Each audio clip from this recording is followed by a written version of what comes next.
Hello and welcome to the IrishRacing.com Cheltenham Festival Preview for 2025. I'm Emma Nagle and I'm going to be your host for today's show. Delighted to be joined by a star-studded panel of guests. I guess before we get started, just to mention all of our thoughts and prayers are going towards Michael O'Sullivan, who's recovering after a fall in third list last week. We're all thinking of Michael and his family at this time. Paddy Flood, JJ Slevin, Lisa O'Neill and Johnny Ward here to preview the Cheltenham Festival 2025. Paddy, I guess I'll start with you. It only feels like a few weeks ago we were here doing the jump season preview at Novice Race course, but we're back here at a local of yours, I think the Bush Pub, all building up towards the Cheltenham Festival. Are you excited for it? Yeah, really excited and delighted to be in the Bush, and great place if anyone wants to pop in for a drink. John will look after you. But yeah, it feels like we've kind of got the European champions out of the way and now we're building to the Olympics, you know. I kind of, before the Dublin Racing Festival, I suppose, I was a little bit worried about our novices, but I think we've a strong hand now, thanks to Willie Mullins, really. Plenty came out a few weeks ago, right? And JJ settling into a new job in the double green. Plenty to look forward for you at Cheltenham. A big week ahead, hopefully. Yeah, for sure. Obviously, the biggest week of the year. So, look, at the team are going to have plenty of runners, hopefully. And yeah, we'll see how we get on there. Looking forward to it. And Lisa, you're a massive part of the Gordon Elliott yard, of course. I saw a few of his horses out in Navan yesterday, all going well in Cullentraw. Yeah, all is good, Emma. Yeah, some of them galloped yesterday in their prep work, obviously in the build up to the festival, and touch wood, everything seems to be going according to plan, but loads to look forward to, plenty of bullets to fire as well, and hopefully a few of those will hit the bullseye. Definitely looking forward to that. And Johnny, regular on IrishRacing.com, racing TV pundit. I suppose we talk about Cheltenham all year round, really, but we're getting to the business end of it now. Yeah, and like Lisa going to give us the exclusive on where the mayor goes as well. Can't wait for that. I was actually just it was in the toilet there and saw an ad like Cheltenham starts here at 1 o'clock every day. Come down, and if you don't get to Cheltenham, the best crack is to go to the local and watch it there. I actually think it's better crack than Cheltenham itself in many respects.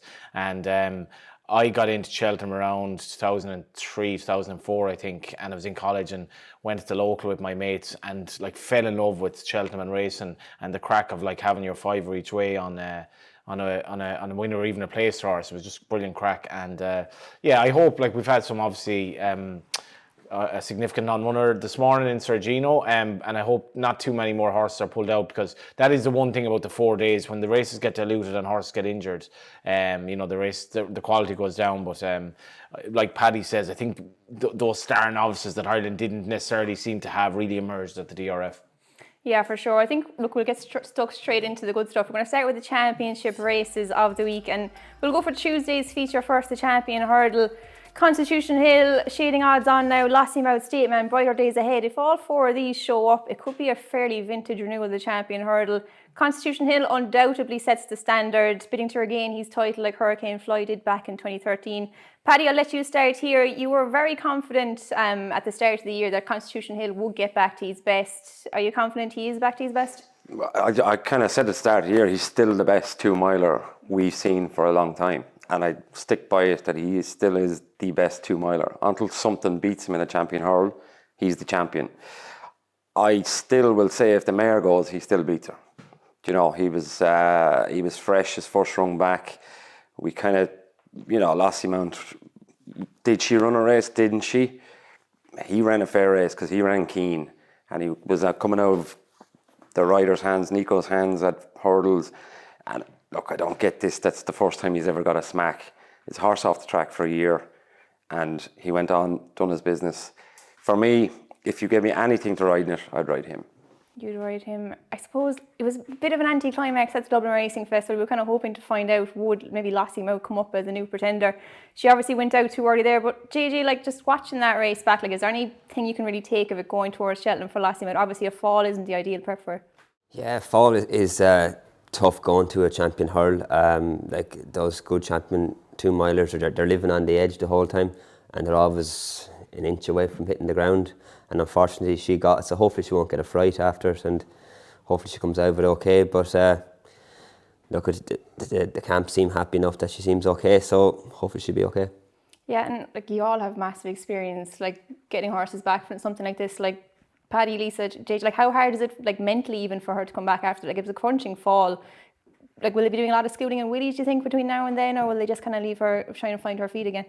I would imagine they'll freshen her up a little bit and do a bit of schooling with her between now and then. But I think mentally sometimes maybe a horse can be showing all positive signs at home, but it's not till they go on the track till you actually uncover whether maybe the likes of a crunching fall like that did leave a mark. But look, Willie Mullins is champion trainer for a reason, so he'll know what best to do with her. And the other filly, brighter days ahead. Will we get the info out of you? Where's she going to go? Come on. I'm as much in the dark as I think the trainer is at the moment. What would you do? If in my own opinion, if I had the choice, I think I'd run her in the Champion Hurl, because it's not very often that you can have a live contender in the Champion Hurl. I mean, there's a few of them, including Constitution Hill, State Man as well, Lossiemouth. They all come there with question marks. I think for me, obviously, she's been on the upgrade all season. She's proved herself the last time we seen her. I just think she's on such an upward trajectory that I really think that she could lay down a massive challenge to the likes of Constitution Hill. State Man, I still have question marks about him. But Constitution Hill, as Paddy did allude to, that I suppose he sets the standard. He is the benchmark. She does have to raise her game to get to him, but I just haven't been convinced about what we've seen of him so far this season, but I could be proved wrong. How does she beat him, Lisa? Like, does she have a pacemaker, or like if you go flat out, that suits him? If you go slow, he can lead. Yeah, but well, like, I mean, with the likes of King and Kingsfield and Burnett Road, they're going to go a gallop anyway. So there's no doubt that plays into her hands. And the only thing, you can do is, yourself, Paddy, is ride your own horse in it. So she'll be ridden, I would imagine, to the best to suit her best. And if she's good enough still to beat him, we'll see on the day, I suppose. But she has to show up there first. That performance was phenomenal, though, I thought, at Christmas. Like, you wouldn't often see any horse quickening off that pace, but she did it. She was so good. Like, is it hard to replicate that again in the season? Like, did it take a lot out of her at home? Did you notice anything? I don't think so at all. She's a great constitution. She's a great attitude, and her temperament as well. She's very relaxed. Nothing seems to bother her or flinch her at all. Shane McCann rides her out every day, and she just seems in such good form at the moment. But I mean, what we've seen of her at Leopardstown over Christmas, that cruising speed, that it's like just getting into a car and being able to sit in kind of top gear, but then just being able to actually push and go a gear further it's not many horses that actually have that to be able to apply it on the racetrack. And I think she's proved that she's got that extra bit of gear anyway. Yeah, she'd be the one for me. I'm hoping she's going to show up there. Johnny, what do you make of the whole picture? Yeah, I'm still not really convinced Lossiemouth will run in this race, to be honest. I know Willie's saying that she will, but it's as the lad said there, it's not an ideal prep, and she has to reverse Kempton form with Constitution Hill, who, to my mind, wasn't even at his best that day. I think he would have come on from the run. Willie was talking about, we were there the day we were, at the yard. He was talking about changing the way you train her to turn into a 2 mile horse, but this isn't an ideal prep, and I'd have reservations about her. I kind of do respect Gigginstown and Eddie O'Leary's views on the fact the Brighter Days Ahead actually might be better over 2.5 miles, and that this race will be difficult. It'll be very, very difficult for her. But she's 5-1 this morning. I do anticipate she'll run in this race, and she's not going to be out the first 3 if she does, I think. So I quite like her. The mad thing about State Man and Lossiemouth, the last day, just watching it back, how State Man was so close to be brought down himself. Like, would have been the most mad horse race. They were 50 lengths clear, and they were beside each other and practically brought each other down. He's going to be forgotten about to an extent, and he should probably be in the first 3, but I'm still going to be surprised if the 4 of them rock up. One horse I should mention as well, the owner had Sergino, who's obviously injured in the race, State Man. He had Anzadam as well, who's obviously out now, but Kitts Boohil, who beat smashed Colonel Mustard at Punchtown, he's a real dark horse. You want something at 50-1 if he rocked up in the race. Yeah, an interesting one. Paddy said he'd ride Constitution Hill. I'll give it to the rest of you. JJ, who would you ride? Oh, Constitution Hill, without a doubt, yeah. Lisa? I'm going to stay loyal to the mare.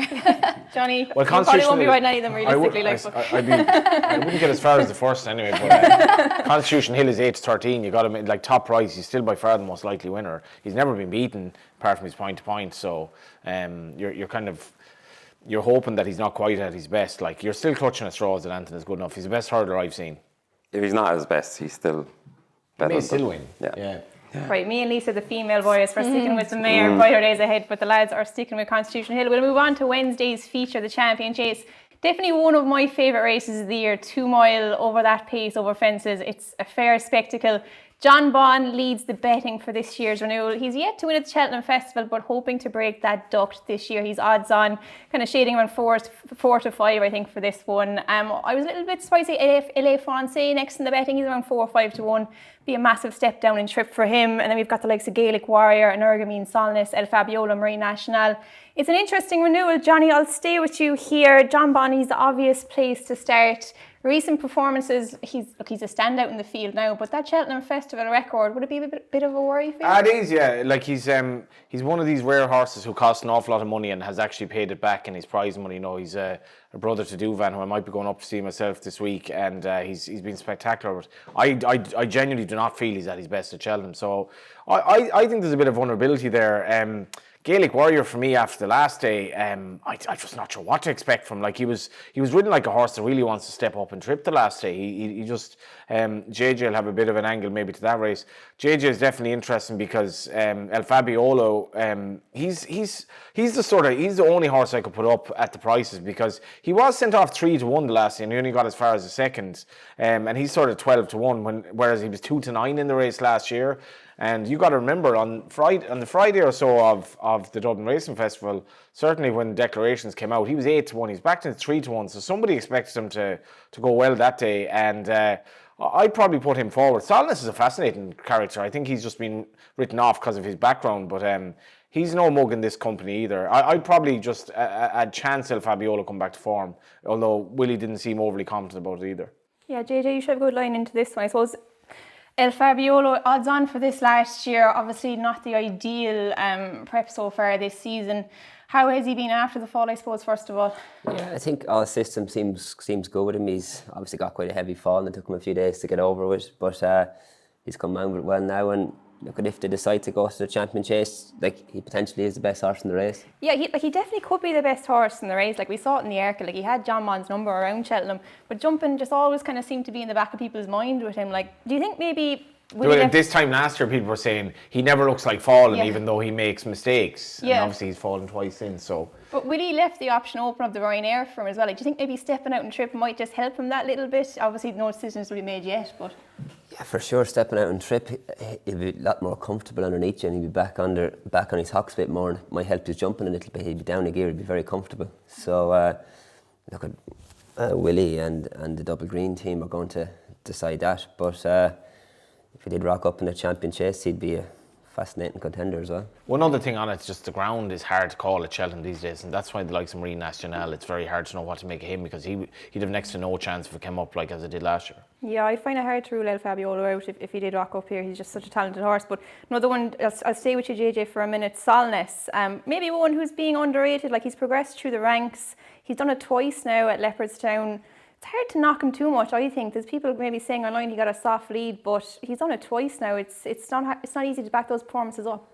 No, like 2 Grade 1 wins, and there was nothing soft about the lead he got the last day. He was doing 35 mile an hour most of the way. Like that's an awful speed to be going over fences, and just keeps galloping. And I suppose the ground, as the lads just said there, will be a big thing for him because if it gets soft, it'll blunt him a little bit. He's definitely better on the sounder surface, but that track on the Wednesday at Cheltenham was a fast track, and he'll jump out and go and make it an honest test, and be made the best man come and get him, I'd say, you know.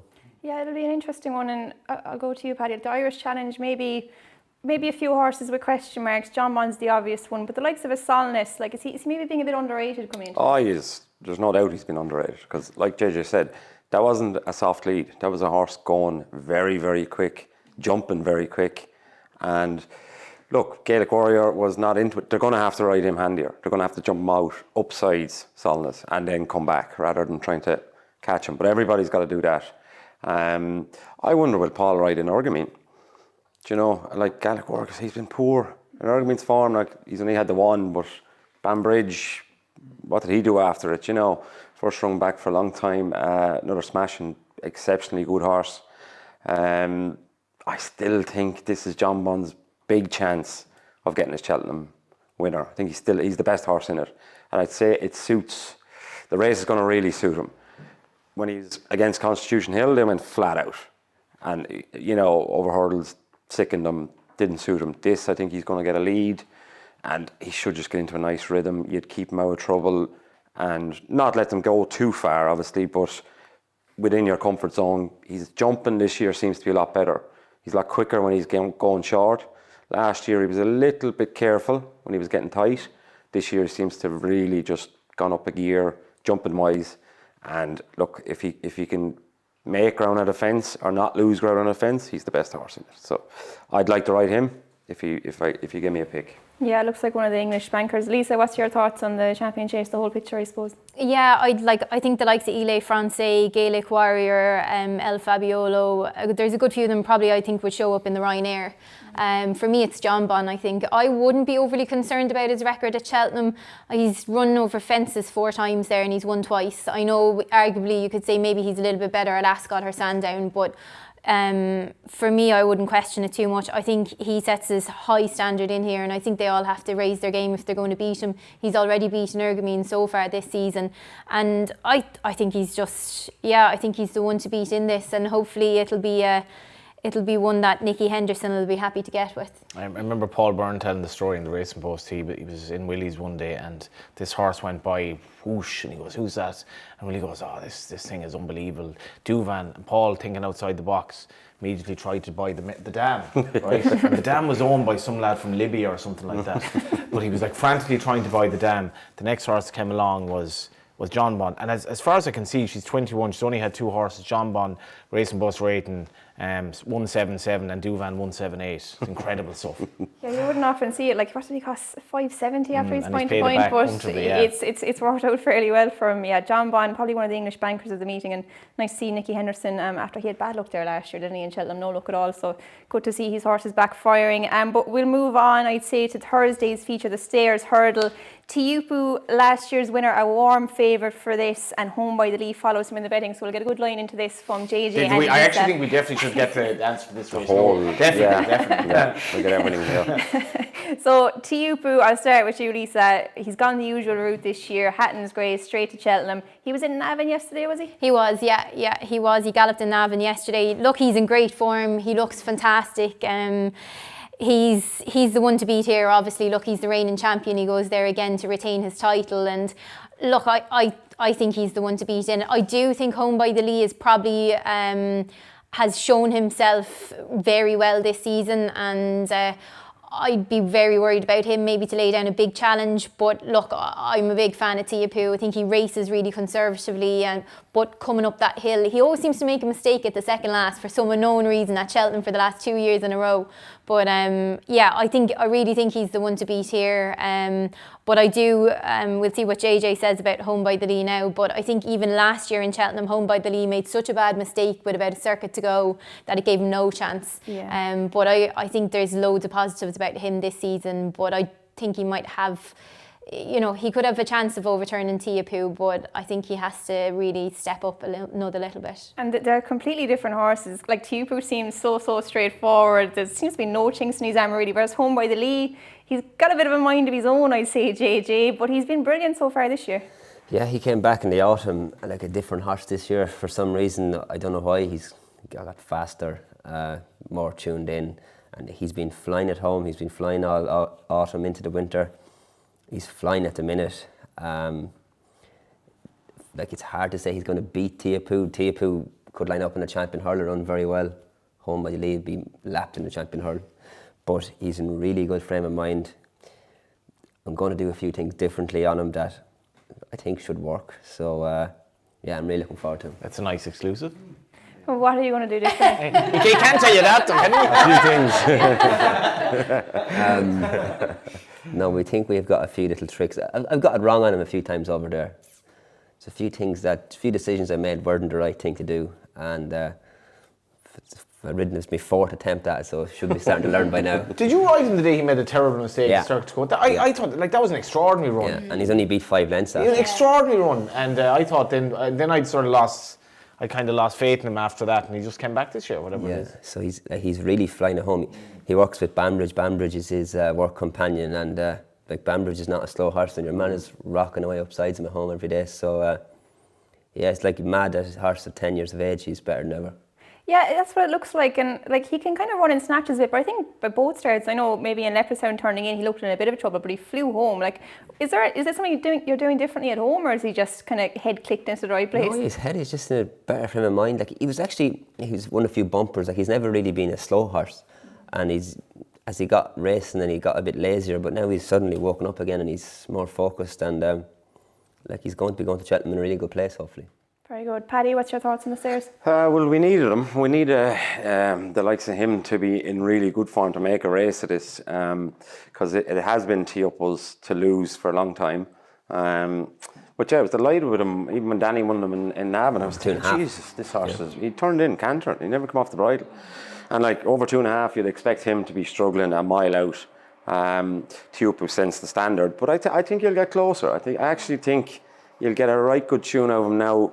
And like, he might look to lads like he's very, very slow, but I know... He seems to have a different mind frame this year, as in, like in Navan before, you'd often see him behind the bridle and he wouldn't travel, whereas this year he really kind of took them along like her. But it's nice enough riding horses like that, isn't it? That you know you can be rowing away on, but when the going gets tough, you'll still be just starting to pick up, you know, the energy is still there. They're the ideal horse to ride, really. I love riding a horse Yeah, like I'd be the same, you know, if you're just able to squeeze away on a stair rather than, you know, having a keen horse and then going. But I don't know, does Gordon go for this with JP's horse, the Wall Park? Yeah, Lisa, he's potentially going to run here. He also worked in Navan yesterday.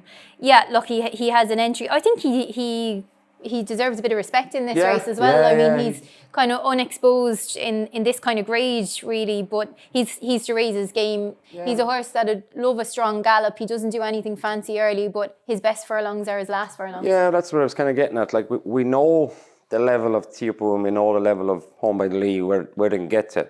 This fella just could be at a price, a nice each way bet, you know. Yeah, it looks progressive, right? Johnny, anything else maybe at the bigger prices we're ignoring, like the likes of Rocky's Diamond there for Declan Queally, good winner at Goran or anything like that? Yeah, Mystical Power is the one that's interesting for me, because I definitely, I remember looking at him at Punchestown last season thinking, even on pedigree, this horse definitely wants a trip. This season obviously has been a bit of a write-off, but I see his two entries are the Arkle, which he obviously won't run in, and this race. So if he does come, I wouldn't be backing him now, but if he does run in this race, I keep an eye out for him because he's still a very good novice. The way JJ speaks there, I'd be more inclined to back Home by the Lee each way than T-Upples just at the prices. I used to be a big fan of Home by the Lee and I wasn't sure what to make of him up until this season, but on his day, if he's there, bang there at the second last, he's definitely going to be in the first three because he stays all day. But Willie doesn't have very little. He has very little in this race, so I could see Mystical Power running here and just keep an eye on him in the betting because it's too early to write him off.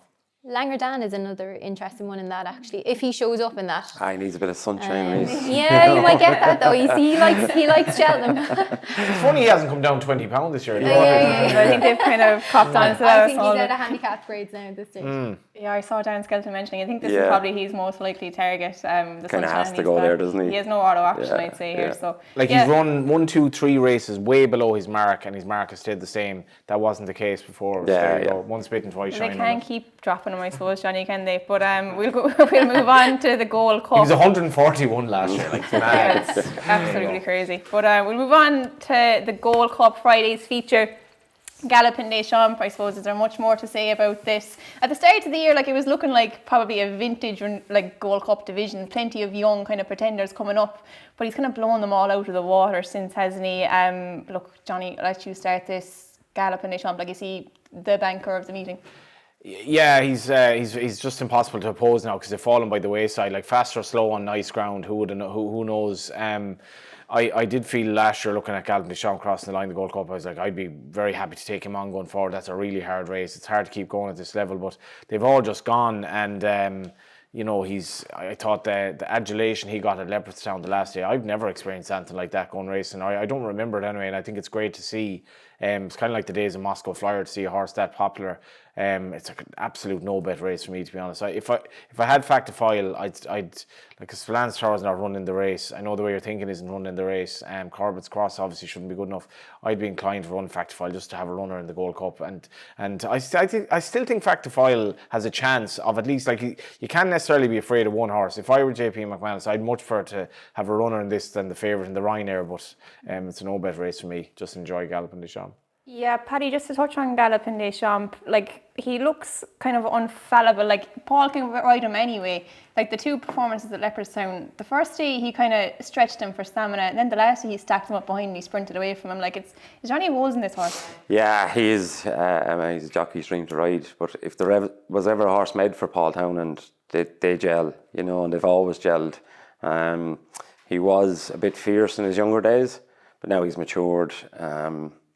Yeah, he's just, he's not big horse. He's a jet black, small, you know, he's like that long distance runner, and narrow and hard and fit. And I had tipped Factifile to be a better horse than him this year. And he's just, no, he's found them out. He's found them all out. He's emptied them all in Leopardstown. Nothing suggests that he's going to be any worse in Cheltenham. His record speaks for itself. You'd love to have a crack in him, wouldn't you? Wouldn't you? But I think a horse JJ might be riding in at Banbridge. If we got a nice bit of ground, the race should play into his strengths, you know. He's probably another horse that's been underrated for a long, long time. And, you know, his win the last day was no fluke. You know, it was a great win. But Galloping, I hope he goes there and does it, you know, because he deserves to be held in that respect. He's kind of getting that public respect now. The Racing Post says he isn't, but we know we he won't is. listen to what they're saying. But JJ Banbridge, I suppose he could be a bit of a fly in the ointment. He's one of the only ones in the field, I'd say, who hasn't met Galloping Deschamps yet. And obviously a seriously high-class horse. Like, he won the Punchestown Champion Chase. There isn't many horses who go to any race in the Cheltenham Festival with a live chance, like the 2 mile, 2.5 mile, 3 mile. You think he could have a go at him? Oh, for sure. If it's a dry week and Friday's a dry day and it dries all day, it's going to bring things into his favour. Ground is definitely important for him, but like the Gold Cup, you do need a 2 mile speed to be able to travel and lie up and be comfortable. Slow horse to get out of comfort zone, be on their head. Like, he won over 3 mile the last day. When he jumps the third last in Cheltenham, he's going to have 2.5, 3 furlongs and 2 fences to jump, and that's the different unknown. It is an extreme stamina test. We don't know if he's going to stay or not, but look, he's definitely well worth a shot at Galloping Deschamps. You should never be afraid of one horse. There's only one Gold Cup in the year, and look, that's the race everyone dreams about winning, and the lads are keen to have a go, so I don't see any reason why not. So that's the way they're saying Gold Cup will be the number one, hopefully. I think so. Like, and he's a great ride. You can ride him anywhere. He settles, he jumps, and just hunt away there and see what happens. I know you're saying it's unknown, this thing. Like, is there any inclination in the back of your mind that you think this trip will be okay, or is it just you have to wait and see till you get there? Yeah, sure, so you're going to have to wait and see, but he won at King George over 3 miles and he weren't treading on water, and he's actually a little bit of a lazy racer, which will help him. And I can't tell he won't stay anyway. Yeah, Lisa, what do you think? Banbridge, he's a bit of an unknown, I suppose. Like, King George winner, the trip is a question mark, but he's a high-class horse. Yeah, I'm actually a big fan of Banbridge, and I did really fancy him going to Kempton, actually. I thought he had a massive chance, and it was great to see what he done that day. And as you mentioned, Emma, like, it's very unusual to see a horse that can win over 2 mile, 2.5 and 3 mile as well. He's just adaptable at any kind of a trip. But I just think Galloping Deschamps is unopposable. Factifile, like, it's gas. Factifile, I was at Punchestown when both of them ran in the John Durkin, and Factifile just takes the sight out of your eyes. He's such a good looking horse, whereas Galloping Deschamps is just, he's plain, he doesn't stand out, you know, but by God, his talent and what he does on the track, like, stands out a mile. And I think, as Johnny alluded to, like, the crowd, the atmosphere, the reception he got when he came back in, he's starting to just be the people's horse, and I think he's going to write himself in the history books. I think he's going to win a third Gold Cup. I think so. I think he's up there with the best I've ever seen. Johnny, how would he? Without a doubt, yeah. It's I think Ruby was saying he was the best in Ireland since Arkle, and hopefully he can keep. The Gold Cups he won were proper Gold Cups. And the lads know better than me, but like it's very, very hard to stay going at that level. Like it's really, really tough, and he just like you said, he went to the well last year, jumped the last, and I thought, he's gonna struggle, and he found another gear, and he does that in Leopardstown, okay, but that's so hard to do in Cheltenham. Yeah. Hit that hill and then go again. He's relentless. It's just amazing horse, Yeah, it's kind of what people have been saying about him for a while. Like that first Gold Cup, he kind of came from far back, and people were saying, that must have taken a lot out of him. But he came to Leopardstown again and again and again, and beating really top-class horses, just making it look easy. He should keep it going, and it's one we're all looking forward to, I suppose. We'll move on from the championship races and we'll go to the novice divisions next. I suppose we'll start with the hurdlers first. This first of the novice hurdlers, the Supreme Novice Hurdle. It was kind of like we were waiting for that real star to emerge from the Mullins yard, and one definitely did at the DRF, Kopek de Boards. He was fairly breathtaking. He surprised me a bit. I thought his jumping at Christmas left plenty to be desired, but he stepped up on that. Paddy, I'll go to you first. It was some performance at the Dublin Racing Festival. It was a good performance, yeah. It was very good. Like his jumping in his maiden hurdle was septic. There's no ifs or buts about it. He was horrendous, I just think Patrick didn't click with him at all. Whatever happened between the two of them, nothing went right. I'd be a little bit worried about him. At that price, I'd be worried. There is a lot that can go wrong with him. He is highly strung. Paul rode him in Leopardstown and jumped him out really smart to jump. He wasn't worried about anything else, just get this horse jumping. And you could see that every hurl he had just had his hands off his neck. He was teaching him to come back. The horse never done any of that naturally. Paul done that all for him. So for me, going into a Supreme, the pressure, the crowd, the roars, he looks like one that could really rubber to the first and either jump it really well and be too keen, or miss it and end up in the bunch and everything will be very new to him. There's no doubt in his ability. That was a huge win. I'm just something in the back of my head is just telling me if I was going there to ride him, I'd be a little bit worried about him.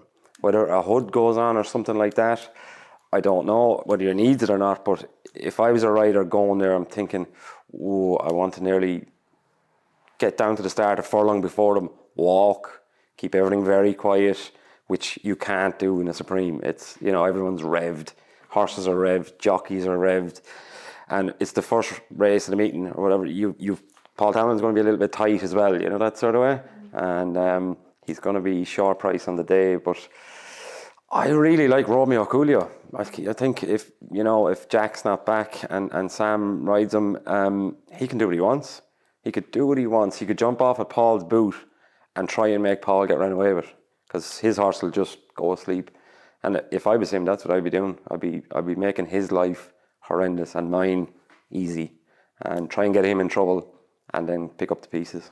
Yeah, I saw they were mentioning in the post-race about Kopek de Boards. He was quite nervous in the prelims, getting sweaty and things like that. But Romeo Coolio, like you said, he's been there and done that at the Cheltenham Festival. He looks like a horse who doesn't really get fazed by a whole pile, and he's already a Grade 1 winner over this trip as well, Lisa. Like, you must be excited about him going to the Supreme. Yeah, you'd have to be. And I was very impressed by what he'd done in Leopardstown the last day.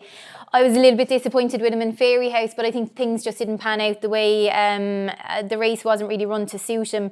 I was worried about him last year going to the Champion Bumper because I thought he was a little bit mentally immature, and I was really surprised how he took things that time because he's such a big horse, and I thought last year he was maybe a little bit of a ticking time bomb, but he never exploded by any means, and he ran an absolute blinder to be runner-up to Jasmine DeVoe. This year I think he's matured an awful lot. He's doing everything really well.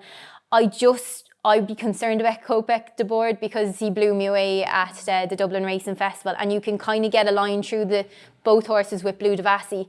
Blue Devassi finished 9 lengths behind Romeo Coolio, and he finished 38 lengths behind. I know it was different ground conditions, so you can argue either way, but look, I'd be going hoping Romeo Coolio is is going to be the one. And as Paddy said, he's going to be one that's going to race more tractable than the likes of Kopek de Board or Salvatore Mundi. So hopefully that's an asset that he can exploit. Yeah, I was a little bit surprised people are kind of putting Kopek down as a bit of a vanquer, because there is definitely maybe small questions, just temperament, and he's so immature as well. But one we haven't touched on, Salvatore Mundi, Johnny, is he getting a little bit forgotten about now that this new Mullen star has emerged as well? Yeah, this race was 10-1 in the market, the field in January, and then that was amazing for the Supreme. I never remember that. And then Salvatore Mundi was backed before Punchestown was the 12th of January, and he was backed and sort of did the job well. And obviously he was a length and 3 parts behind Sergino in France. But I'd be with Paddy on this. So I think there is a lot of depth to the race. Kopek de Board, I love the fact that he's the McCarthy's and Fermoy, that like this is like the whole of Fermoy will be sort of engaged in this story, which is less and less in jumps racing. Like it's really getting like that's one thing I remember going over there when Dunguib was running, and it was like we were so excited that he was kind of an unfashionable background in terms of where he's coming from. What a race this is going to be, like between, like we haven't even mentioned Henry de Bromhead's horse as well, and like Henry did a piece in the Racing Post, was it last week, where he was talking about work ahead, and he was, by Henry standards, he was really gushing about this horse, and he was talking about the yard kind of coming into, Henry's had a pretty, the last sort of 2 to 3 months, his stats haven't been that great, but particularly around January they weren't, but he sort of seemed to imply the horse come back, and Trees won well yesterday, which I think was encouraging. Work ahead he's very promising. He beat William Mulling by 7 lengths well back that day. He's going to force the pace a bit.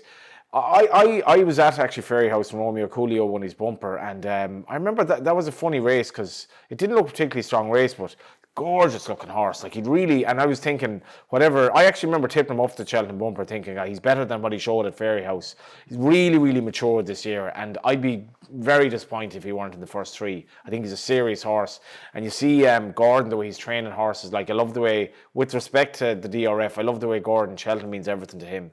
And you can see him going over there very fresh, and I think he'll run a blinder.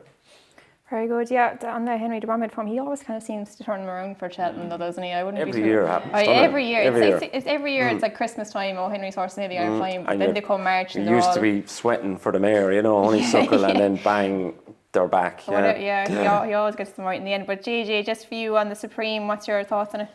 I rode in that grade 1 against Kopek de Boards, and to do what he done in Epperson was unreal. Turning out at the back, the long way out, he picked it up. He quickened there, jumped to second last, quickened again. Horse nearly brought him out. Yeah. And he kept going the whole way up the hill in Epperson, up to the line. I say he's a massive engine. If he turns up, he'll take a lot of beating. You need the bookmakers as well. They used to be great crack on the Tuesday. They'd really take on the favourite in the Supreme. This is the most perfect horse to take on. So many people want to back him. He's only even money or so, like in a good race. So like if bookmakers still care about Cheltenham, like I hope they do, they should be taking this fella on to beat the band and get people to start betting on Cheltenham. Yeah, even though one's obviously a lot shorter in the market, I don't think it'll be the easiest choice in the world for Paul Town. And like Salvatore Mundi, he actually impressed me winning the Moscow Flyer. Off of stronger paces, I'd say he'll jump a bit better. But we'll go on to the Turners next, the second novice hurdle of the day, and another Mullins favourite in here, Final Demand. Kind of stepped up on a really promising Limerick run, I suppose, and announced himself as favourite here. The New Lion, though, will be one of the better UK hopes, I suppose, in the novice division, and he's been really, really impressive. Johnny, the New Lion, he looks pretty good. This race for me is an absolute cracker. Like I was definitely saying Final Demand was overrated going to Leopardstown, and in fairness, he was very weak in the betting on track, so people were taking him on. Jesus, the stride on the horse crossing the line, like he's an absolute monster to look at. I didn't appreciate it at Limerick how good looking he is. He's out of Zuska by walking the parks, the pedigree's there, but I was saying after the race, this lad reminds me a bit of Denman the way he finished the race. He looks an absolute monster, and Denman of course was beaten at Cheltenham as a novice hurdler. I was going to tip him up, but I have a feeling he'll run in this race. I don't think Willie's mad on the Albert Bartlett necessarily. I wouldn't go near the Albert Bartlett with a horse of his ability. I just think it's a race that takes so much out of you, and I know Willie's won it a couple of times in recent years, but I was on to Martin Brassel this morning, and the last time I spoke about St James's Gate, he was going for the Coral Cup, a race that he's narrowly missed out on Faster Slow. And who's the other horse, the authorised horse? An Epic Song. An Epic Song. So and Martin Brass was making the point at Navan, like, you know, essentially nearly never bulled a cow. Like, you don't get any prize for nearly win the Coral Cup. But he said that was the plan. But now it isn't the plan, so he's coming here instead. And I'd be sort of putting him up each way. I thought he was very, very good at Navan, and his bumper form is bang there. But I'm massively excited about Final Demand. I think this race is nearly one of the races of the meeting. Yeah, it looks a good one. Just to touch on James's gate a bit more, I thought he was really impressive. You actually seconded him on Say It Had Chance in Navan. Was it JJ or Nace? Navan, I think. Yeah, Navan over 2. And you know him, you've rode him a few times as well. Obviously a really good horse with Willie in the bumpers. He's coming right now for Martin as well. Would he have a live chance in this? Oh yeah, this horse is a massive engine. Yeah, he was third in the Cheltenham bumper. Martin has done an unbelievable job with him. Unreal, isn't it? Like, I remember when he came into the yard out with Willie's, or he'd been on a break and he'd had an injury, and I seen him coming into the yard, and I remember thinking to myself, this horse is never going to see a race course. And they've done an unbelievable job with him, and he's a massive engine. And like, he's so much better horse than he was this time last year, and like 10 to 1 is a good price bet him because he's a lot of class. Nice each way shout there. So yellow. Lisa, just to touch on the yellow clay, is he more likely here or in the Albert Bartlett, would you think? I don't think Gordon's actually made up his mind just yet, but I think from the last time he was speaking, he was more siding with this race actually. I don't think he wanted to run him in the Albert Bartlett maybe and just, you know, put him at that trip and just yet. But look, I think he's underestimated in this kind of a race because he comes into it with such good form as well. He's a horse that always races behind the bridle and probably never does anything too flashy either, and maybe that's the reason that he's probably a little bit underrated in this kind of a race. But he's a horse that'll stay really well up that hill. I can imagine his last few furlongs will be his best few furlongs, and I think he's certainly one not to dismiss by any means. I think I'd definitely be disappointed if he's not within the first 3 in this race, but I do think James's gate is a really good each way shout. Martin Brazel is always a trainer that I tend to follow, and I think it was a couple of years ago, JJ, do you remember Fast or Slow maybe just touched off in one of the handicaps, and something else was he had 2 runners, Martin Brazel, and both of them were just touched off at Cheltenham. But I think he's certainly a trainer to follow when he's such a target trainer. These meetings, you have to favour something he has. It's the new rules, I think, that mean he's going not run the handicap. Yeah, you won't have time to qualify. I just think it's mad stuff, really. But anyway, yeah, like that's it's interesting what JJ said, that how Martin Brazel, he's just been so patient with this horse. I love the way, like, you can, maybe if this horse were with Willie, and I'm not putting Willie down, but maybe he wouldn't be able to give him quite the care because he'd have all of these runners. And the fact that, you know, the Mulrynes have come back to Martin, they've such a relationship, and this was a race that they used to sponsor as well, the Mulrynes, if you want to take that into account. But he's a lot of ability. Yeah, you won't go too far wrong following a Martin Brazel winner in Cheltenham anyway, at least. But the yellow clay, I think, is interesting, like a similar kind of form line with the favourite, through Wingman. So he looks a big enough price there. But we haven't touched on the new line much yet. Paddy, has he impressed you? He has very much, yeah. He hosed up the last day, and look, JP's bought him, and JP rarely misses. You know, we were talking about John Bon, how much he cost. This lad, I think, cost a lot more. And for JP to cough up that, someone somewhere has given him good information, you know, and I think it was Paul Byrne. Paul Byrne was kind of on the ball with it for a long time, wasn't he? Trying to buy him for a long time. There's still a lot of improvement in this horse. But I just touch on Final Demand. I'd rather ride Final Demand than Kopek de Verle. Paul, how often have we seen Paul Townend on a rail in the last 5 years? We haven't. And he put this lad down the paint, had his head on the floor, taught him how to switch off, never missed a hurdle, pushed out when he had to push out. So he learned a lot in Leopardstown where the other horse didn't. Did you see him in the flesh, this horse? Or? Yeah, I haven't seen him in the flesh, but I see when Danny won on him. Yeah. When Danny won on him, he just looked like a monster down in it was a Limerick. Maybe going straight over fences. Yeah, yeah. But what I actually really loved about him was, as leggy as he is and as tall and scopy as he is, when he got in tight to the last, he was just so quick and nimble and away. He got that nice head carriage too, doesn't he? He's a nice horse. The new line, I don't know. Should look, if you can go off previous English form, it's hard to say yes, but with JP buying him, has to be a massive plus in his favour. But I think Final Demand, I think it's a good race. I think it's a really good race, and I'd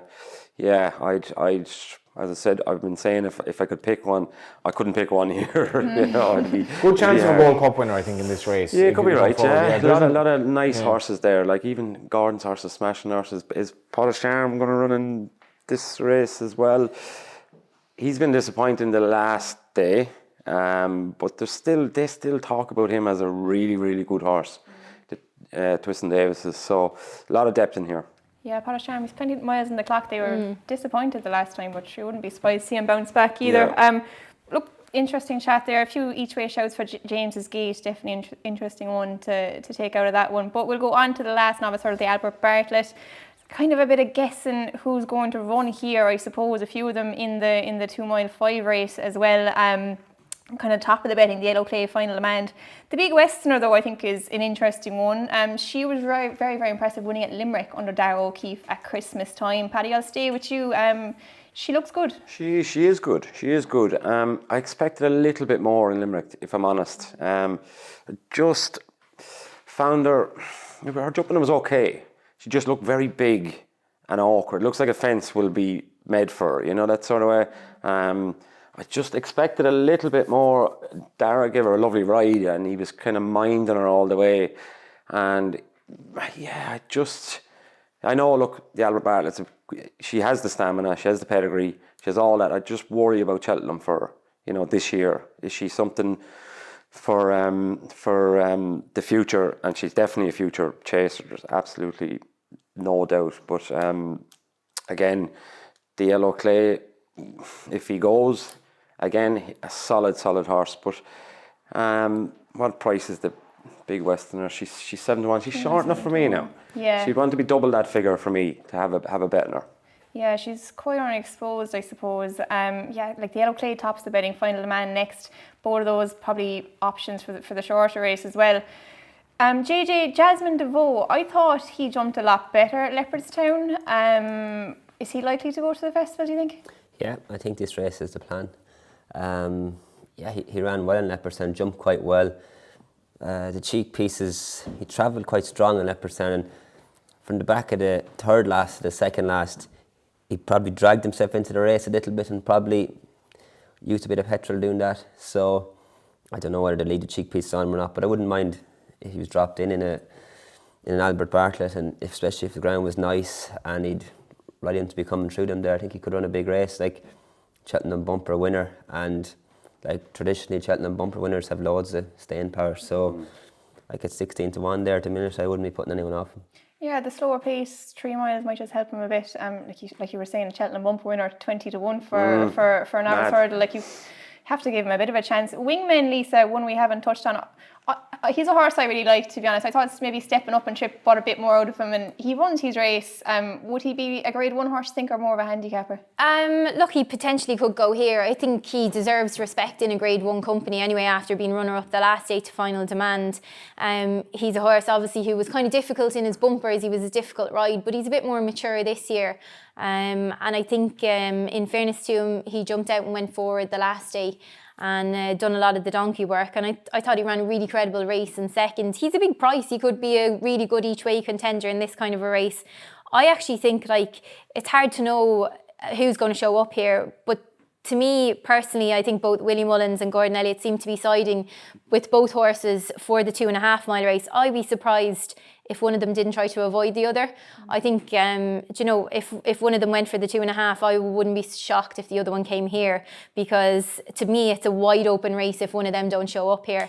The Big Westerner is definitely interesting. We spoke about Henry's horses, how they really come to form at Cheltenham, and the Mariga family as well. They pick out really good mares. They Lantry Lady and Hispanic Moon, both I think second and third or fourth in the mares hurl last year. But look, it's a wide open race. JetBlue from France as well. Who knows how to quantify that kind of form, but it's wide open if one of the top two don't come. Yeah, it looks, if the two of those go for the Turners, anything could win this really, Johnny. Anything at a bigger price attracting you?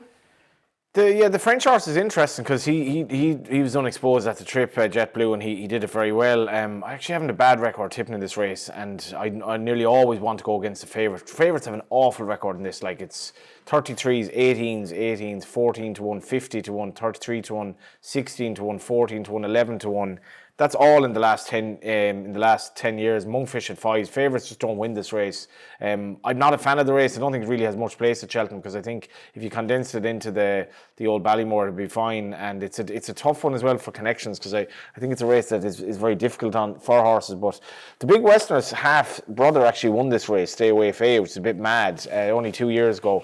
I'd still be backing her if she ran in this. I'd say it's a difficult one for Henry, because as the lads say, she's such a beautiful prospect over fence in time. I'm not sure I'd even run her in this, but if she does run, I'd still back her. I think she's a machine.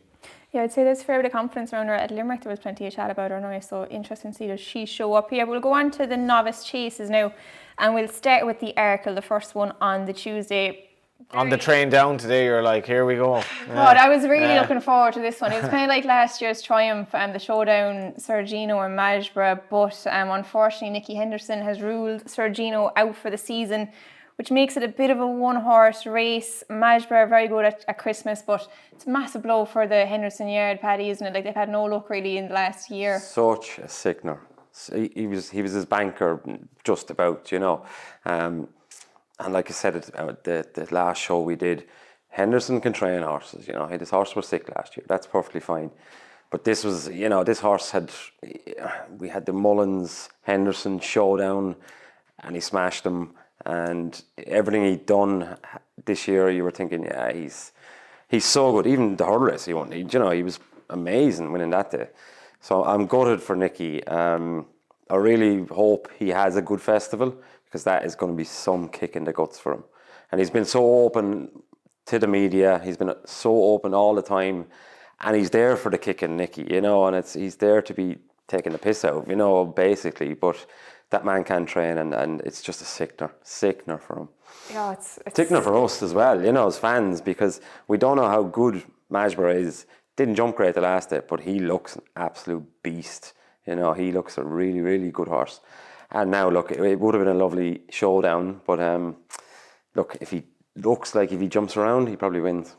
Yeah, for Sergino, like that performance in Kempton, like it would get your heart racing. But Majborough, will go on to him, I suppose. JJ, what did you make of his jumping in Leopardstown? People were kind of humming and hawing in the crowd. He was getting in tight to a few, but he didn't lose much ground either. No, and like Leopardstown is probably the biggest jumping test in Ireland or England. Big solid fence, and I suppose he was sort of doing his own thing as well. Maybe he's taking his eye off the ball a little bit, and he's only second run over fences anyway. So she's just a machine. Like, I can't. It's a pity Sergino is gone, but if he stays on his feet, he won't be beaten. Like. Lisa, Majborough, has he impressed you so far? Yes, he has. Yeah, he's a horse I've been a fan of since I seen him rock up at Leopardstown last Christmas. Always thought he came into the parade ring with this big frame, thinking, oh, he's going to make some chaser, and yet he still went and won the Triumph last year. I do agree with Paddy. I think he has to improve his jumping from what we've seen of him in Leopardstown, but what I really was blown away by was how fast he went, and how he, from the turn into the home straight, how he opened up down over the last, and then from the last to the line, how he hit the line. You know, good horses do things wrong and still win, and he didn't just win, I think he blew everyone away. Even if Sergino ran, I'm still with Majborough, to be perfectly honest. Obviously with Sergino out, it's very disappointing, but look, if you go along the trends, in the last 10 runnings of this race, 8 favourites have won it, so it's hard to oppose Majborough now. You'd imagine he'll be a fairly sure price coming into this one as well. Johnny, are we ignoring anything else in the field, or is this going to be a bit of a procession for Majborough now? Yeah, I love this horse. Jesus, Lisa's saying the favourites record in this compared to the Albert Bartlett, Undaso, Duvan, Altior, Footpad. 8 of the last 10 favourites have won. The last 3 have actually been odds against Edwardstone, El Fabiola, Gaelic Warrior. This horse to win the Triumph, as Lisa said, with his inexperience, I love the fact that they went chasing with him early on in his life. He's only 5. I can't see him being beaten. I hope the Jano Lapan crowd turn up and have a good day out, because the Jones and this team, he's a good, beautiful looking horse, wasn't disgraced at all the last day. And I spoke to Lisa a bit about Firefox beforehand. I've kind of given up on him at this stage. I really fancied him at Nace. Maybe the ground was against him. Leopardstown, he didn't have the excuses. He can't reverse the form. He'd probably finish in the first 3, but Marsby just wins. Yeah, it could be a small enough field lining up for that one. Mansborough horse I'm a massive fan of too, but we'll go on to, unfortunately, no 2.5 mile grade 1 at the Cheltenham Festival, but onto the Brown Advisory, the second grade 1 Novice Chase, and this looks like a fair contest too, and it's going to be quite a hard decision, I'd imagine, for Paul Town. And he's got the top two in the market here to pick from, Ballyburn and Dancing City, and then the Gordon Elliott pair of Croke Park and Better Days Ahead, who won at Navan yesterday. Follow them in the betting. To start, Ballyburn, Dancing City. JJ, who are you picking? That's going to be a tough decision. I'd probably go Ballyburn. Might have a little bit more speed than him.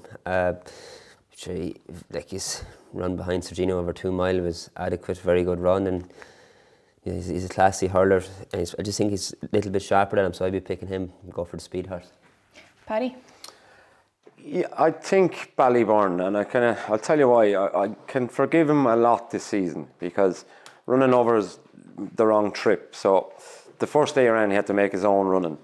Okay, and he didn't jump brilliant, and Ruby said he didn't look like a 2 miler. And then he takes on one of the fastest we've ever seen, over a fence, and holds his own for a long time, and just gets a bit sickened and a couple of mistakes. I think the last day will fill him up with confidence, because that horse, he's got a serious engine. If we were going on back to a hurl race last year, who would you pick? So I can forgive him. There was things that went against him. It wasn't just all his fault. I think the last day winning with a bit up a sleeve, a jump around Leopardstown with a lead. I think Paul will do the very same thing. I think he'll take a lead, try and switch him off again, completely switch him off this time, and don't wake him up till late. And I really fancy him. I really think he's good value at that. Yeah, I like the way he kicked away after jumping the last in Leopardstown as well. But Lisa, I'd be wary about ruling out the Gordon Elliott two here, Croke Park and Better Days Ahead. Croke Park, maybe surprised a few people this year, I suppose. He stepped up massively, winning the Drinmore, and then they were obviously first and second in the 3 mile at Christmas. Do you think maybe stepping back up and trip again, he could have another crack at Ballyburn? Yeah, possibly. I thought that was a really good run and defeat at Leopardstown. He actually headed Ballyburn. Look, he has options of going here. He's options of going to Fairyhouse and Aintree as well. But yeah, I think he hasn't really got the credit he's deserved this year. And I've probably been one of those critics when he first won the grade 1 at Fairyhouse. I kind of thought, I'm not so sure about that. But look, he went out and done it again, so nobody can take that away from him. I think Better Days Ahead at the price is rock solid. I know you like him as well, I think, Emma. Big fan of him. Yeah, look, what he done yesterday, I think he just idles on front. He probably would have been happier with a lead for a bit longer, but he jumps, he's stamina. The more tests in the ground, the better for him. And just at the price he is, I think he's a rock solid at 10-1. I also think actually Gordon's other one in here, Stellar Story, has a few jumping problems at times, but I thought he jumped a lot better yesterday. And at 20-1, I mean, you couldn't dismiss him, at an each way price at 20-1. Definitely not 2 Cheltenham Festival winners as well. Johnny, it's a cracking race. What are your thoughts? The Mullins pair are obviously a bit ahead in the betting, but Gordon has a fair team going as well. I think 94 available, but Ballyburn's a very good price. Unless they somehow thought we'll go to the Arkle now that Sergino's not there. But like the way he finished the race the last day, because I was wondering come to the last, is he going to even win here? And then he does look like, I know he can be a bit keen. I feel he's better going left-handed. He's not going to be 94. It's funny with Croke Park. I was at Kilbeggan the day he ran the bumper. He's gorgeous looking horse. Yeah.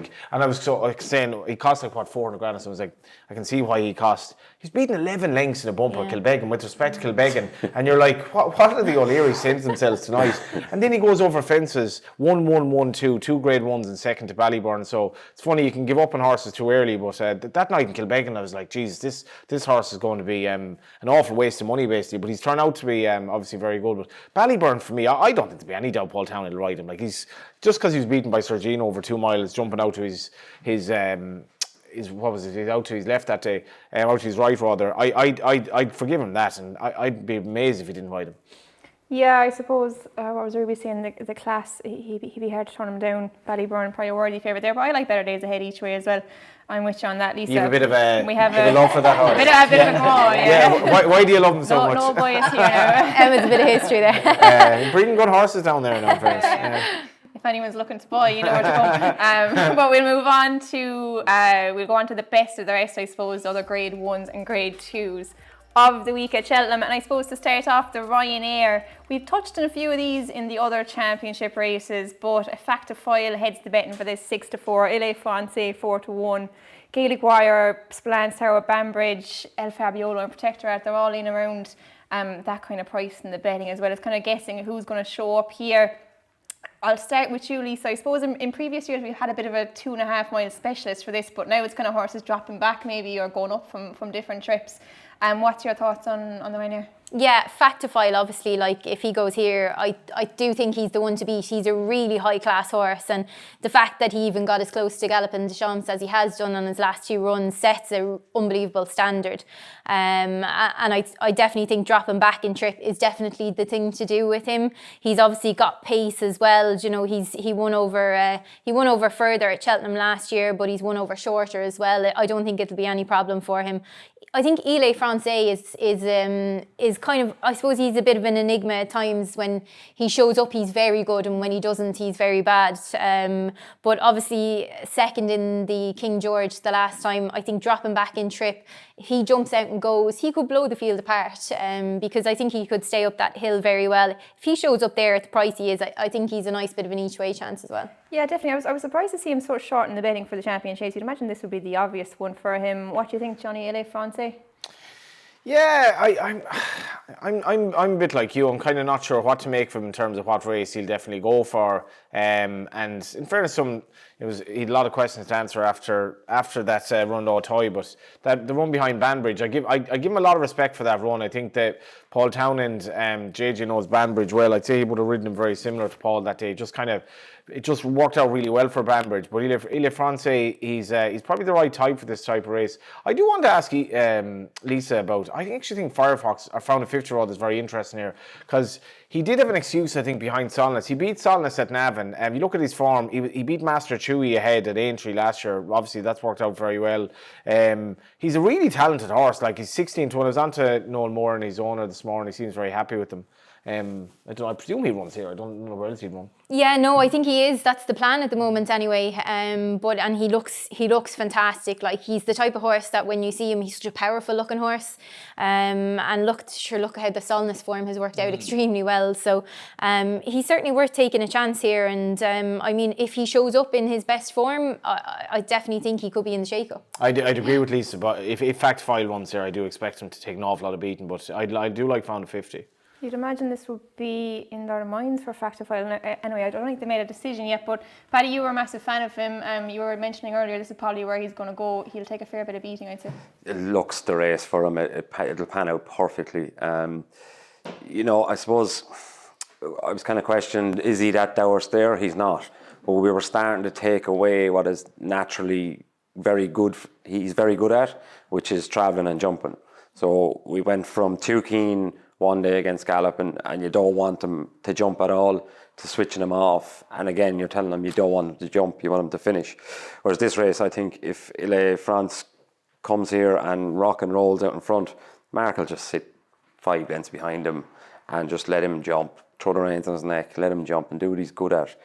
I think Banbridge might have broken the French horse's heart here. I'd be very surprised if he comes back after running that hard and got caught in the line, because when he got caught, when Banbridge got to his tail, he just went, "Oh, you are joking me," you know. And he's like one of them beautiful French footballers, but can he do it in Stoke of a Thursday night, Johnny? You know, you know. So like, when he gets everything right, he's very good. But if the pressure comes on him, he can throw in the towel. And I think Banbridge might have done Factifile. If you own Factifile, would you not run in the Gold Cup? No, I'd go and win here. Would you go, yeah.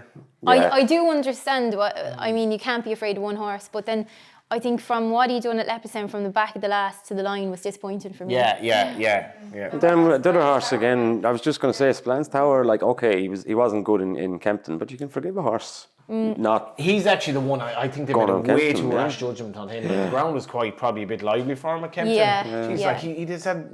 I think he's just trying to keep them away. I from each think other, he actually ran well, considering the position he was in at different times of the race. Yeah, he just never got in a rhythm. He never looked happy. Horse is an engine. We know he's an engine. Trip will suit him. So then I wonder, does Factifile go for your Gold Cup and does he go there? But if I was training, I'm not Willie Mullins around, but I think the race suits Factifile really well. Yeah, they'd have two real live chances if they send both there. And I think Jimmy Mangan was saying he didn't travel over to Kempton awfully well. He lost a bit of weight on the way over and things. Do what he wasn't usually himself, does, you know. He's usually a robust horse. It's mad having a lot of money. Like JP has 4 horses that would absolutely have each way chance in the Gold Cup, and I don't think any of them is going to run. Do you know, it's mad. I actually don't think any of them is going to run the race. JJ, anything to add on the Ryanair? No, but I'm a massive Ile Francais fan. I love the way he travels, love the way he jumps, and he could do an Allaho on it. Like he actually could blow them apart, and he won't have a whole lot of petrol left after the last, but he might get up the hill. Yeah, it'll be interesting to see what the French horse does on the day. But we'll go on to another Grade 1, the Mares Hurdle. Again, bit of a funny division. We're kind of waiting to see who shows up where. Lassie Mountain, Better Days Ahead. Head the betting. Better Days Ahead around 10 to 11 now, I think. But behind them, we've got July Flower, who was impressive winning at Christmas for Henry, and Cargase, who was maybe a bit disappointing on her only start this year. Look, will we talk about the big two? We've kind of already discussed them a bit already. You'd imagine either of them would be a fair banker if they showed up. I can't imagine both of them showing up here really, but we'll maybe chat a bit about the ones in behind. This July Flower, Johnny, she's an interesting one. She actually started off life with Henry, went to France. She was actually third in a French champion hurdle, I think, on her last start in France, and then came back to Henry again, and she was good at Leopardstown, I thought. Very good, yeah, and beating Calaconte, who went into the race. Obviously, Lisa would know well, and she's rated 138. I know she was only a 4-year-old going into the race. Smashed Jatara, who maybe wasn't at her best, but yeah, she's kind of the problem with back in July Flower is you were like, I mean, is she going to be good enough to win the race if either of the other two turns up? I'm not a fan of mares races in any shape or form at Cheltenham Festival. I think they've no place there, to be honest. I think they only cause us to wonder why, you know, a horse is running this when she could be running somewhere else. Did you not enjoy Honeysuckle a couple of years ago? I didn't enjoy her running the champion hurdle. Would Dawn Run wouldn't be talking. We wouldn't be talking about Dawn Run today if the mares race were around. But would they stop breeding mares to, you know? You've plenty of races in Ireland. You've any amount of race in Ireland that you've any amount of mares races all through the year. They shouldn't be at Cheltenham. That's just my view. But anyway, I don't know. I still have an inkling that Lossiemouth, or certainly one of the two star mares will run in this. I just think it's logical that one will. So I find it hard to call at this stage. I have a feeling Brighter Days Ahead, or the mare, the top favourite, she'll go here, win it, and go chasing next year. That's very, very Brighter Days Ahead. Yeah, you're mad about Better Days Ahead. What about Brighter Days Ahead? I'm trying to see it right now. I think that could definitely happen. What Paddy's saying as well. She's 6 years of age, going chasing.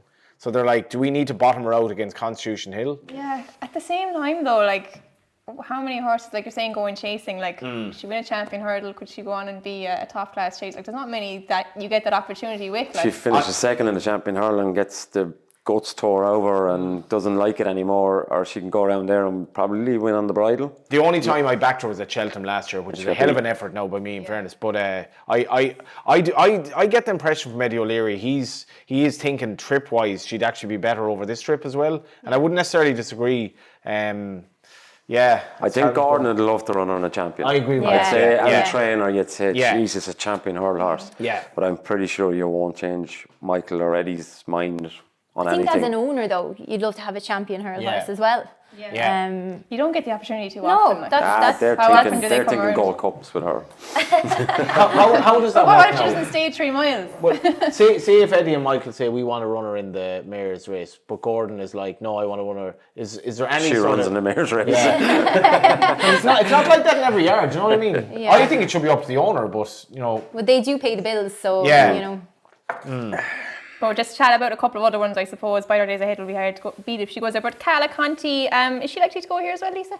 She could do, or she could have the option of a handicap like the Coral Cup, potentially. I love Calaconte. I think she's not that big, but she's so much heart as well.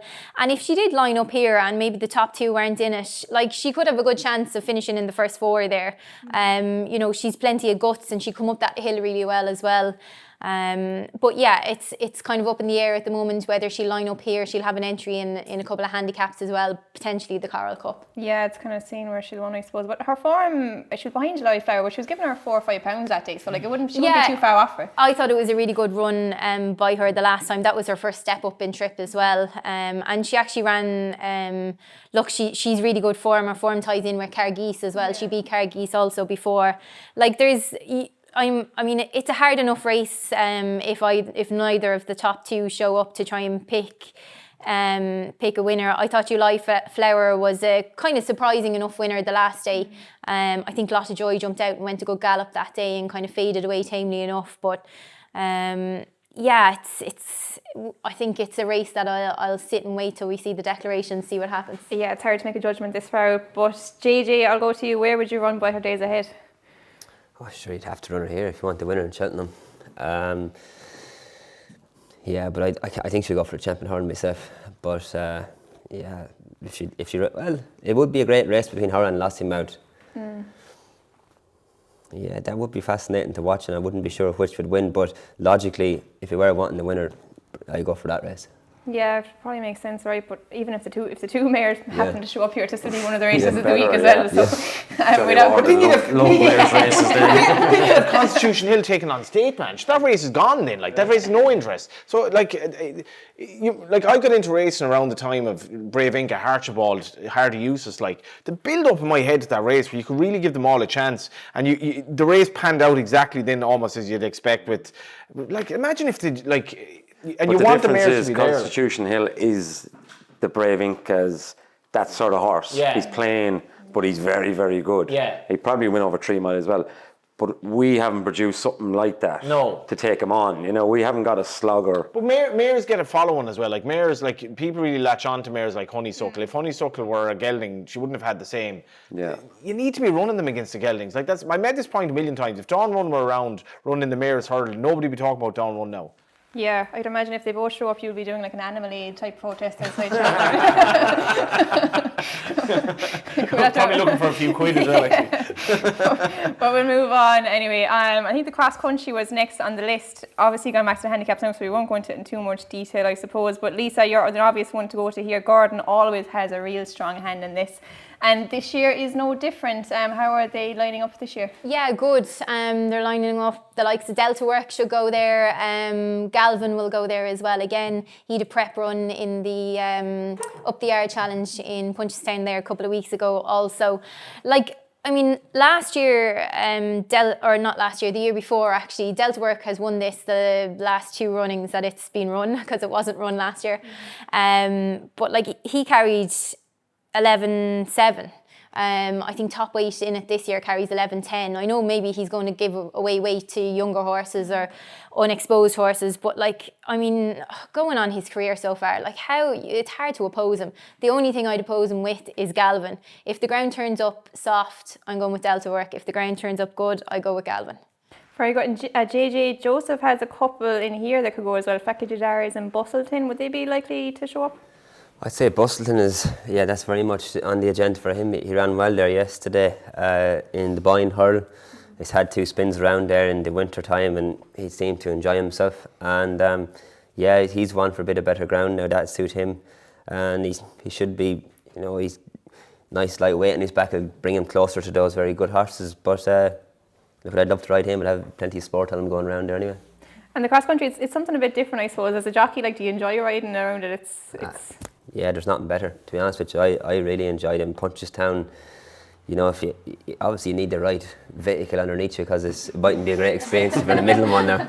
But there's nothing better. There's nothing better than getting into a rhythm. It's the most fun you'd have. Over cross country, you would have had a good few goals. No, and I actually never rode in a cross country. No, I get lost in the back garden. But there's something about it that you just get into a rhythm. It feels like you're out having a day's hunting and having fun. It doesn't feel like a real intense race. The last mile of it might feel like a race, but other than that, it's fun, Well, that's truer to the person's relationship with the horse. This is more natural than anything, really, isn't it? You're just tackling everything. Yeah. And as JJ said as well, I can only imagine when you get a good spin on something that's Like, there's no better feeling. We see how good Keith Donoghue is over the Banks race, because he's been hunting all his life and stuff. Yeah. You know, you approach it completely differently. You want your horse just to enjoy himself. Get into a rhythm, They just do everything for you. You just point them, really, you know. Anything to add, Paddy? Cross country? Gavin's horse, Stumptown. Stumptown was good around there. Got a very good ride off Keith the last time, and I presume he's going to ride him again. I think he's a great chance. I think he's worth a bet. He's kind of the up and coming one in the division, I suppose. Johnny, cross country, is it one for you? I do like the race. I used to love like Spot the Difference and those horses running it. And John Thomas McNamara, the late John Thomas, riding in this race, used to get punters to just latch on to him. It's actually going to be very good renewal this year. Vanillier surprised me the other day. So I don't think he'll go for it, Johnny. I think we're saying he goes to the National. Right. Yeah, I thought he might go here as a prep, but yeah, maybe Stumptown then, but I wouldn't have a strong view. Very good. So we'll move on. Champion bumper next on the list. Kind of a difficult enough one, I suppose, this early, but we did see a real good mare emerging at the DRF. I thought that Bambino Fever put in a massive performance under Jodie Townend, and it's made her favourite for the champion bumper at Cheltenham. Lisa, Bambino Fever, I'll go to you. She was very, very good. She maybe surprised a few people, I suppose. I think Jodie's won that race at the DRF a few times. She normally gets the right one. Yeah, I'm hoping Jodie keeps the ride on her because I think Jodie's quite lucky on some of these mares. She seems like a mare that's got bags of stamina, and I could see her coming home and coming up that hill really, really well. I think I was blown away with what she done at the Dublin Racing Festival and how easily she done it as well. But she got to the front, but she pulled well clear of the rest of the field as well, which was very impressive to me. I think it's a good few years since a mare has won this relegate. I think won it before. Fiona obviously is another mare that won it also as well. But yeah, I think Bambino Fever, I was impressed. Jukebox Jury seems to be firing out the winners at the moment as well. Gordon's horse is close to the top of the market too, Calypso Chance. Is he not an absolute machine? He was to be honest, when he went to Punchestown, I was thinking this horse could win a bumper. I'm not sure if today will be the day. And I was really surprised with what he done that day and how easily he done it too. And then he went to Nav and listed company and he done that so easily because he seems to have another gear. He just kicks into another gear, half a furlong from home. And what I actually like about him is at home in his work, he kind of was no standout really, to be perfectly honest, but when he gets to the racetrack he seems like a different kind of horse, which is the kind of horse. So I remember years ago when I was in John Joe O'Neill's and I used to ride Black Jack Ketchum a bit, and he was the same. He never really done much at home, but when he got to the racetrack he was just different gravy. But yeah, it's an interesting race. Often you can see some of the big double figure prices winning it too, though. Yeah, you'd often be looking down and seeing what someone else mightn't have spotted, I suppose. Paddy, is there anything that's caught your eye in the bumper? Sure, I suppose, look, we'll have to throw in the English horse there, Win Beneath My Wings. I mean, he's only English for a while now, we're saying. Yeah. Like, Dave Pipe after he won was, maybe he's been lacking a good horse for a long time. Maybe he got overexcited, but he did bolt up. What he beat, we don't know, but he did actually sluice up. So you have to give him respect, but English bumper form, where are you at? Look, he'll surely be in the top 5 somewhere, He was the last British trainer to win the champion bumper, David Pipe. Who was the horse, do you remember? Oh, it came from Ireland as well. It won the George Marina bumper, yeah? Did it beforehand? Moon Racer. Noingen won the Punchestown bumper. Moon Racer, yeah. Everson, sorry, not just Mr. Davies won Ballyandy, but ever since then it's more or less Gordon. That's because you just got out up in front. I really did, yeah. Just chancing, yeah. Was that not in training in Ireland before I came here? He was Moon Racer. Yeah. He won for He the won the Renans, George wasn't Marina it? bumper. Oh, yes. You want to know any form of any horse? I don't know. Ask JJ. The bottom of Gorge Bridge for less than €1,000. The Martin Murphy of the future over there. There you go, yeah.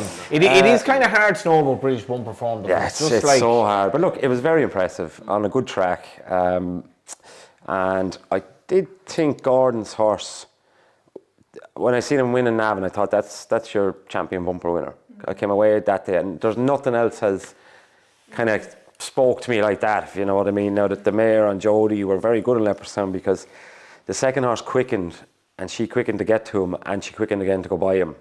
all the way to the line. She looks a bit like State Man. She's a bit plain and chestnut and same stallion and all, but yeah.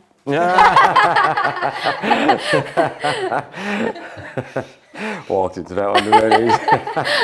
But no, Eclipse's chance I think is I think it could be Gordon's year this year in the bumper, yeah. Yeah, he's had a bit of bad luck in the race. And hit the crossbar, you know. Yeah. How is he 6-1? Like, I mean, if Willie trained him, and this is a mad thing to say, there's no way he'd be 6-1. Like, he was monstrously impressive at Navan, and I'm really interested to hear what Lisa said there. I love that about a horse that actually is not really even all that impressive at home. I love this horse. Romeo Cooley came into this race under a bit of a cloud last year because for whatever reason he was like nearly 20-1, but Gordon won his proper horse in this race, and I think he's a great bet at 6s. Yeah, he's normally not too far off it anyway, Gordon. JJ, anything in the champion bumper you think catch your eye? There's one that catches my eye, a horse called Killwater. Philip Hobbs has him now. I'm not actually sure if he's going to even turn up here, but he's a horse to keep an eye on for the future. Stuart won a bumper with him in Down Royal. Oh, yeah. And I've schooled around a few point tracks. I think he's a horse with a bit of class, and I tried to get him to stay in Ireland, and a few lads didn't go their way, and he ended up with Philip Hobbs. But he's a horse definitely to keep an eye on for next year anyway. He'd be a smashing hurler. That's interesting. You know, Patrick Mullins at the preview night would be interesting. Like, he surely has a line to all the Willie horses, but he actually rode that day at Navan Cliffs for the Chancer, That Killwater. It'd be nice to see Philip Hobbs with a good horse again, you know. And he will do a great job with him. Yeah, He's quite a good year actually. One of the best, one of the best, you know. It must be funny then when the lads see, we didn't get him, and they're kind of watching through their hands like, Could be nice when each race was 33-1 there. They can pop up in the champion bumper definitely. But we'll move on to another one, the Mayor's Novice next on the list. Willie Mullins, another favourite in here. Maureen, she's around 11-4, 3-1. 6.5 though for Gavin Cromwell isn't too far behind in the betting. Caroline Bamboo, Jubilee Alpha and Aurora Vega follow on behind there. This Maureen, Johnny, has she impressed you so far? Yeah, she's done a little wrong. Out of a half sister to Faugheen, so I suppose reputation would precede her. I do think 6.5 is like. I know Willie Murphy and the stud down there, they're getting great kick out of Snow Sky doing so well with this horse, but she's a lot more accomplished at this stage than Maureen, so I'd be kind of with her. Yeah, Maureen, 6.5 though, she's kind of progressed through the ranks a bit, hasn't she? Lisa, good flat form as well. She's got very good flat form. Yeah, she's a rating of 94 on the flat, and she was placed in the Cesarewitch as well. I really like her. I liked what I seen of her in Fairy House. Jumped really well. I think Keith was really delighted with her that day, and I think for Gavin Cromwell, she's going to be a really strong chance for him in this Mayor's Novice. I think with the experience she has on the flat as well. I remember in Punchestown when she won a bumper as well. She's just a mare that's progressed all the way through her career as well. Probably a little bit disappointed with her in Galway on the flat one time. I thought she had a big chance when it was her handicap debut, but I think she redeemed herself when she was placed in the Cesarewitch. So I think she's definitely won a really strong chance for Gavin Cromwell, and he's got a good team of horses going here as well. Yeah, definitely, and you wouldn't often get such a highly rated flat horse going over jumps, so there's a big chance there. Paddy, Mayor's Novice? Yeah, look, I think if she was called Mary and she was trained by Jack down the road, she'd be fifth in the betting, because Gordon's mare brings so much more. She's got the experience on the flat, she's got the stamina. Maureen, for me, around Punchestown, she was very green. She had a look at the road, she wanted to go here, there and everywhere. Look, she's got the pedigree. Okay, she's just won a bumper in the maiden hurdle. She hasn't set the world alight, you know. Whereas Gordon's mare, the last day was really impressive and jumped slick and has whatever that flat form and the flat experience will, you know, around Cheltenham, you need experience in horses. You can't just turn up there with a horse that's really, really good, but if it's green, it doesn't win. You know, if it gets a fright, it doesn't win. And I think Gordon's good mare last year had never come off the bridle. That's the only reason she got bet last year. When she came off the bridle, she went, oh, and it was over by the time she actually decided to race, because Johnny backed her. I couldn't believe it. That was my first bet in Cheltenham last year. I was like, Jesus Christ. No, look, hopefully Maureen is an absolute star like Faugheen, but on paper it makes no sense why she's that price. Yeah, I suppose it's the hype building. Like, she looks a bit like Faugheen, the big white head. But I was in Willie's a couple of mornings for those press mornings, and you just didn't really get the vibes that, you know, they thought she was a superstar at home at least. But she's been good in the track so far. So, look, she's up there anyway. JJ, Mayor's Novice?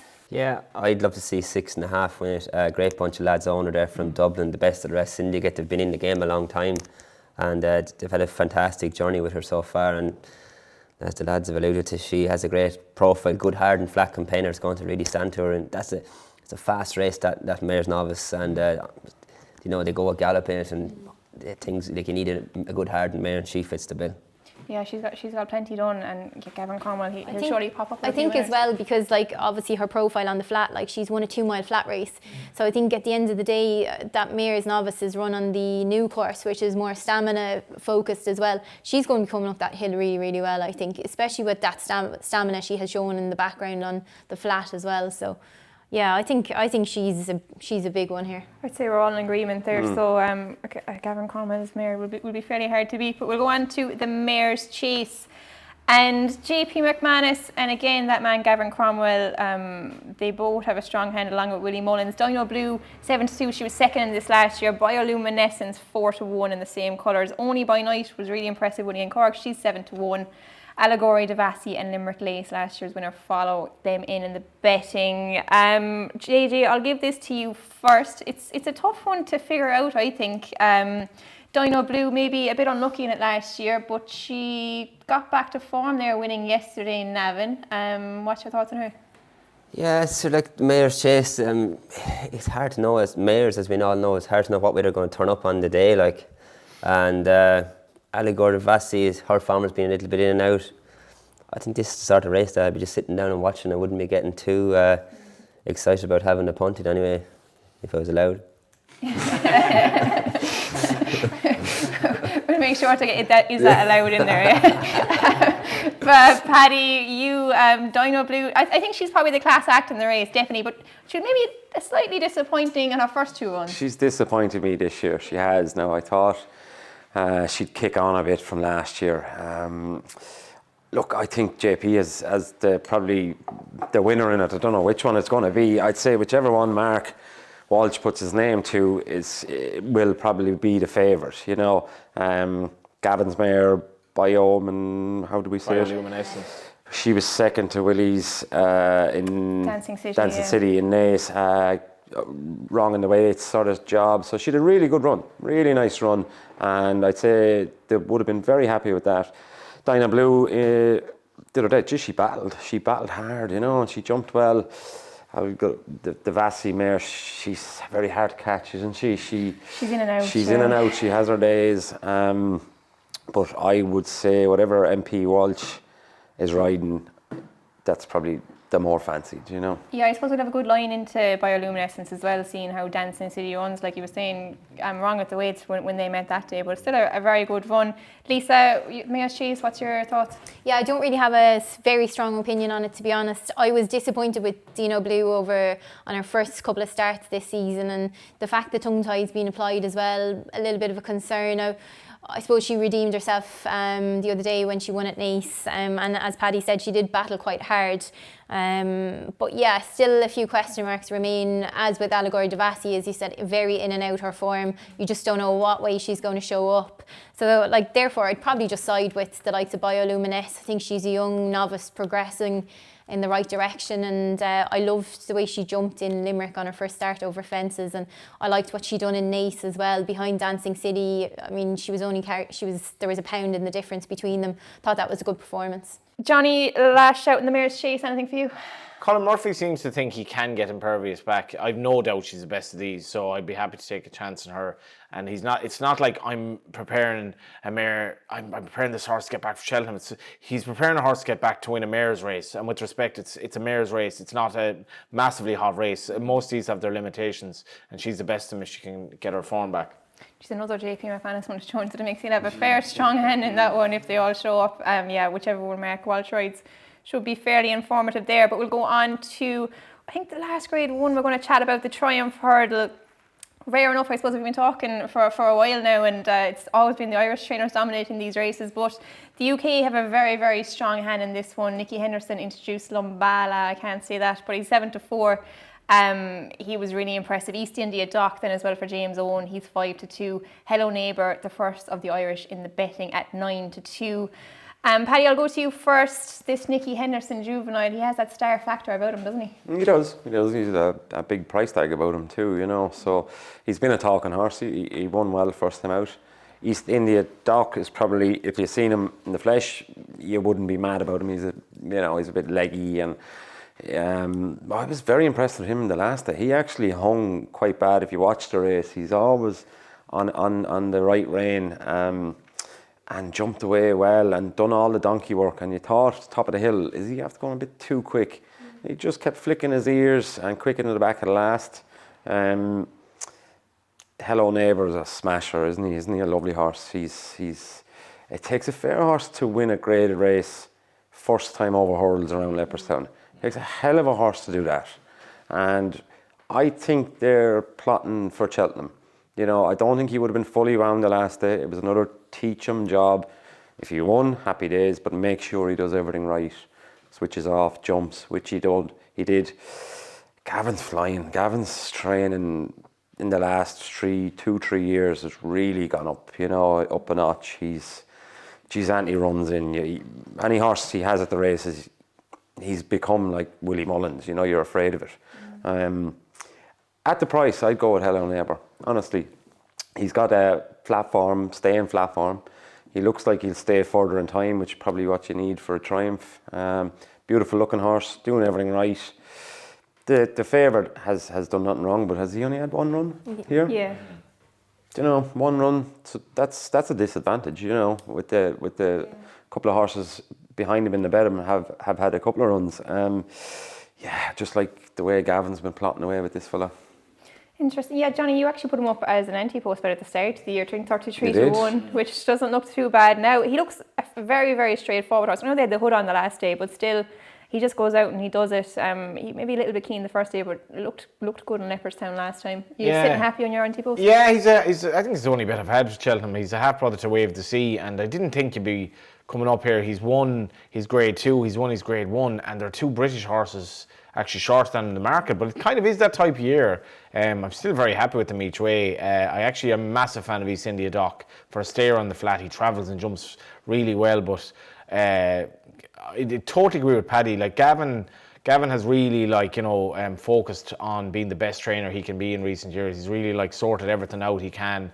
Gallops, facilities, everything. He's really, really good trainer. Like flat horses, national hunt horses, and as a target trainer at Cheltenham, he's exceptional. He should be in the first 3. Obviously, you'd be worried about the other 2. You would be, but his Hello Neighbour is no slouch either. JJ, you rode in that race. You were third in Galileo Dama, were you second? But she was very, very eye-catching, I thought. Is she likely to go here? I think so. She loves digging the ground. She's only learning about the game still. That was a very good run the last day, and her jumping will have come on again since that, and she still has a month to go, so we'll get a few more schools into her before then, and I think she's a big price of 16-1. She was closing Hello Neighbour down fairly lively going to the line, and the line just came too soon. I know Hello Neighbour won and won well, but I'm not sure exactly how much petrol he had left in the locker. This is going to test Hello Neighbour Cheltenham mentally. He's a Keith Donoghue's such a good rider. He didn't make him. I say he was keener than he looked in Leopardstown the last day. So he still has a little bit to go. He's got the preliminaries. Let's go Cup Day on the Friday. Get him down to the start. They go quick to the first. They do go quick. That'll help him probably. But that's going to test his mettle and see how much he's made of. I think it is a strong triumph this year. East India Doc is a fair horse, and Henderson's horse looks more than a juvenile. He looks like a horse that's going to be a next Sergino sort of horse. But Galileo at 16-1, Galileo Dame she's a massive prize. Yeah, and you wouldn't get too many. I suppose we're talking about highly rated flat horses. Like she rated 95, I think, on the flat at one stage. Was she?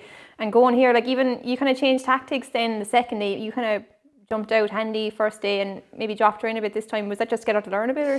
Yeah, exactly. She was very green the first day. She was in front and she was looking around, and she'd done loads of school and at home and all, but this first day at school can be a little bit different.